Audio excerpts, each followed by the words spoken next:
It was a clear black night, a clear white moon. Warren G was on the streets. I'm just kidding. Sorry about that. It was actually a not so clear day, a little overcast if I remember. June gloom was in full effect in Los Angeles when I sat down with Warren G on June 15th, 1995. It was my third time interviewing him within the year. The first was during the huge success of his breakout single, Regulate. The second was with Method Man when they were promoting the hip hop documentary, The Show. That was kind of fun. But this one was a quickie. I'm actually not sure why it happened, as his second record wasn't even out yet. But I thought it would be cool to include this like relative quick classic conversation with the G-Funk man himself because, we talk background, he gets real about fame and the business of rap, aka the rap business, and he drops some audio gold nuggets on his LBC way of life. For my friends not so familiar with the LBC, it doesn't stand for London Broadcasting Company. Actually, I think it's either Long Beach City or Long Beach, California. But for me, it stands for laid back cool, which is the way I describe my homie Warren G. And yes, I can say my homie. I can, but I did. Anyway, here's our classic conversation.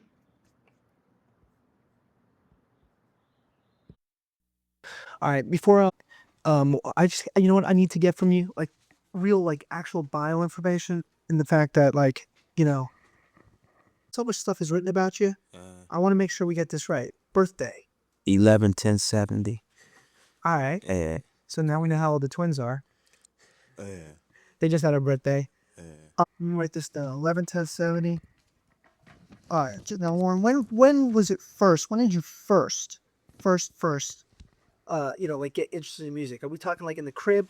Um, yep, a long time ago, my father used to listen to a lot of jazz, and he turned me on to it, and I used to lay on his living room floor with the earphones in my head, listening to jazz all day, all night, and I fall asleep listening to it. So I guess it soaked into me. Well, Yeah. it did because if you really think about jazz, it is like when people talk about jazz musically, they talk about it as this sophisticated music, and if you look at your style of rap, it's more of a sophisticated, laid back, like you say, a jazzy feel to it. Could you think, or what do you think? It's G-Funk, something new. Something new. What's Yeah, the fact that you're taking it to a new level? it's it feels good. Um, I'm taking it to another level as far as like with my artists. Because I'm coming with different, you know, different pieces of music for each group. So it's not gonna sound like the same like my album. Well, you have a new album Yeah. coming out. When's that due? I'm trying to shoot for December. Did you Trying to have a single out by October. did you come up with a name yet? I'm thinking about taking a look over your shoulder. Yeah, something cool. Okay, now is this just going to be an extension from Regulate? A lot of times they want to hear the same thing that they liked in the beginning. They also Yeah. want to hear a little bit more. I mean, I'm gonna give him some. I might have a regulate related track on there, but basically, what I'm gonna talk about this time, is how you get, once you get into the business and you doing right for yourself, you know, it's a trip how your friends change and turn on you. You thinking that you owe them and that you supposed to just give all your money to them. I help my friends, but they want all my money. You know what I'm saying? What you want? My car, my house. So I'm gonna just talk a little bit of like that and tell them to keep it real. Cause I'm a real person. I done came through for a lot of my friends. Now, let's start strictly musically, your music first, before I talk about the fact that you're like, got your own record label now and stuff like that, production deals, and I mean, you're a CEO. Let's talk about the pressure. When you have an album that blows up like it did, um, does that give you a little bit more confidence when you're in the studio, or does it give you a little bit more pressure because you have to maintain? I don't even think about pressure. You know what I'm saying? I just go in the studio and do my music. You know, because it's like it's just it's just I got a good ear. You know what I'm saying? For good music, I know what's good and what's not good. So it ain't no pressure, I just go in there and do it. What about now outside of the music? Oh, think about pressure. When you think about pressure, that's when you get towed back, but I'm not pressured. What about I mean, what about being I mean, what is your deal now? I mean, you have your own label? Yeah, G-Funk Music, slash Polygram, you know, What does that mean to you? I mean, having your own label, what does it actually mean? that I'm a businessman, you know, and that's another level of what I was talking about, being a businessman and branching off into different things, like investing in a lot of things like barber shops and stuff like that. This that's the other level, being a businessman. Also with my artists is just, you know, doing G-Funk music, but it's different types of G-Funk music, It's not gonna be the same as my album, but it's gonna be good, dope music. Yeah. No, I hear you. You're like, hey, what? You're like, okay, next question. All right, I gotta ask some specifics. You don't know what single you might be coming with in October, because I'm sure I'll see you again then. I don't know yet, I just started, you know. I don't know when I'm gonna be through. What do you on the last record? I mean, looking back on what happened, I mean, because it's been a while now. Can you kind of get an idea of like what happened or like what you went through? What was it like? I mean, I can't even remember really. I mean, I know I was, man, it was like, even when I first, I didn't, when I first, when I first started, when I started hearing my record everywhere, it was like, wow, is this really happening? And because I knew I worked hard on the album, but I didn't think it was gonna get to going up like it was. Plus, I paid a lot of dues. I done a lot of other work with other people. So when I started hearing my music out there bumping, I was just tripped out. And traveling and all of that stuff. I started just feeling good. I ain't let my head blow up or nothing like that. I stayed down to earth. You know, I stayed cool with all my friends and family. It was cool. When did you first start rapping in the first place? I mean, like I literally used first. to rap. I used to rap. Shoot, when we used to be on the Voltron bus selling candy. Me and the twins, Snoopy, yeah, a lot of people. That's junior high, right? I think that was a little bit before junior high. So like even elementary I school. think that was like the summer right after out of elementary, on the way to junior high, right like after the 6th grade, So you're what, like 11? I mean, somewhere around there, that's unbelievable. about 13, about 13, between 13 and 15, somewhere like that. Were you good right away, or did it take a while for you to get your style? Um, it took a while. Snoop always been good though.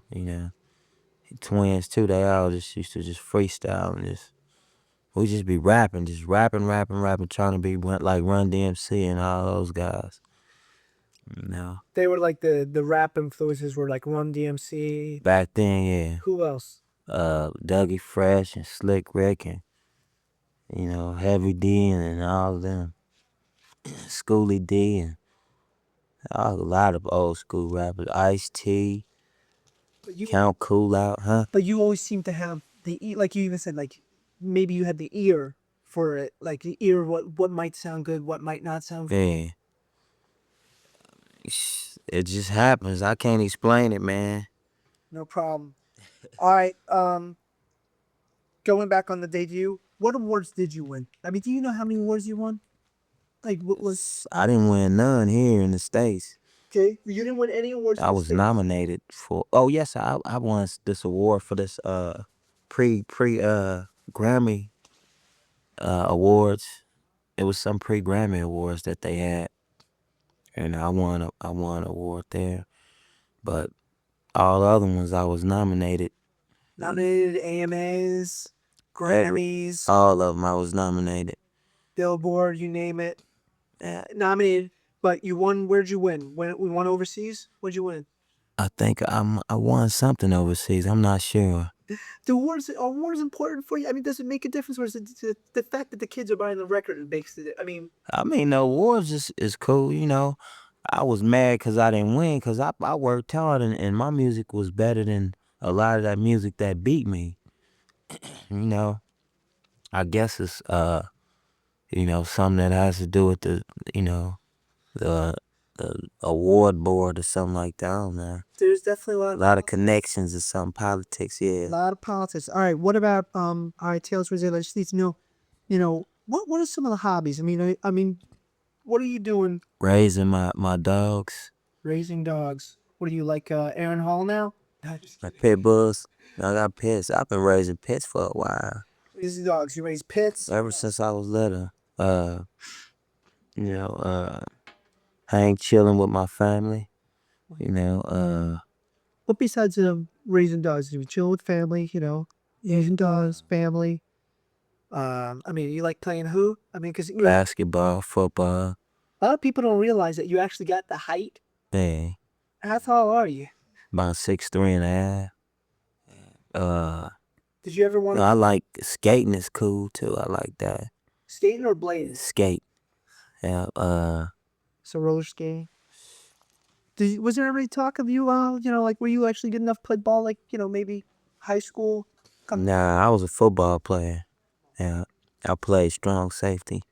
So you were the guy who basically laying the hits. Yeah, yeah. I used to put it down. I played 7 years from Pop Warner all the way up to high school.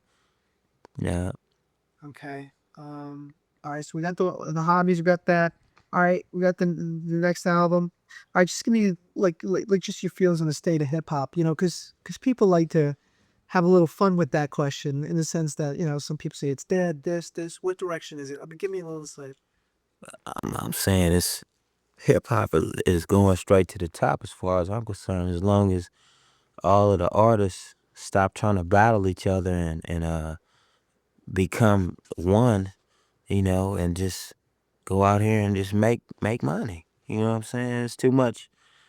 It's too much. Battling and stuff like that. I mean, ain't nobody gonna make no money battling. Might as well make money together. That's why the media, a lot of the media is like, calling it gangster rap because people talking how they gonna do this and do that. You know, but that's what they want to do. I choose not to go that route. I just do my music G-Funk with my groups, kick back, chill with my friends, family, and just try to make some money. What'd you think of the show? The show is cool. Wasn't it cool? Yeah, it showed a business side, shows that I have a sense of humor. You know, and I take care of my artists. Another thing it showed, which I thought was hysterical, and I've seen it before, and it cracks me up, is the fans and sometimes the female fans, what they'll say and what they'll do. I mean, do you just like laugh at that or? That's on there. I don't be tripping. How do you handle how do you hit? I mean, you've seen it happen with some of your friends before you go up, but how do you handle that? I mean, what do you do? Go on the bus and kick it. I just chill, man. I go out and I throw them some t-shirts, shake their hand. That's about it. Just chill. Whether you like it or not, you're a role model. I mean, just because kids looking up to you, do you find yourself acting a little different, a little bit more mature, or? I'm already mature. It's just, I don't mind them, trying to do good things, because that's all I try to do is good things. So I don't mind kids looking up to me. So There's a great comment in the show and the movie, the show, from Dre. Basically, it's very funny, and he says, "God, if I knew that, I would have, he was just basically saying to the fact that like, if I knew he was going to blow up like that, I would have signed him or something like that. What's your feelings on that? It was kind of, I mean, everyone laughed because the way he said it was like, fuck, if I would have known that, I would have had him. Because I mean, shit. I mean, you know, I mean, that's my folks. I mean, I'm still down to help them on some work whenever they need work for any of their artists or anything like that. But, you know, I'm glad I did go on and do my own thing, because I didn't want to be, want people thinking, oh, he didn't get this big because of his brother Dre. And I just go out and handle my own. He also told me that go out and handle your own business. Handle your own.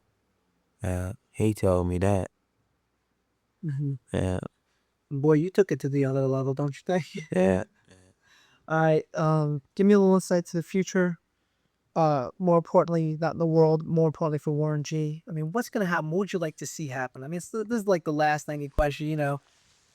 I like to see, you know, all this violence and all this stuff, just all this violence stop. You know what I'm saying? Everybody start getting along and, just try to just, you know,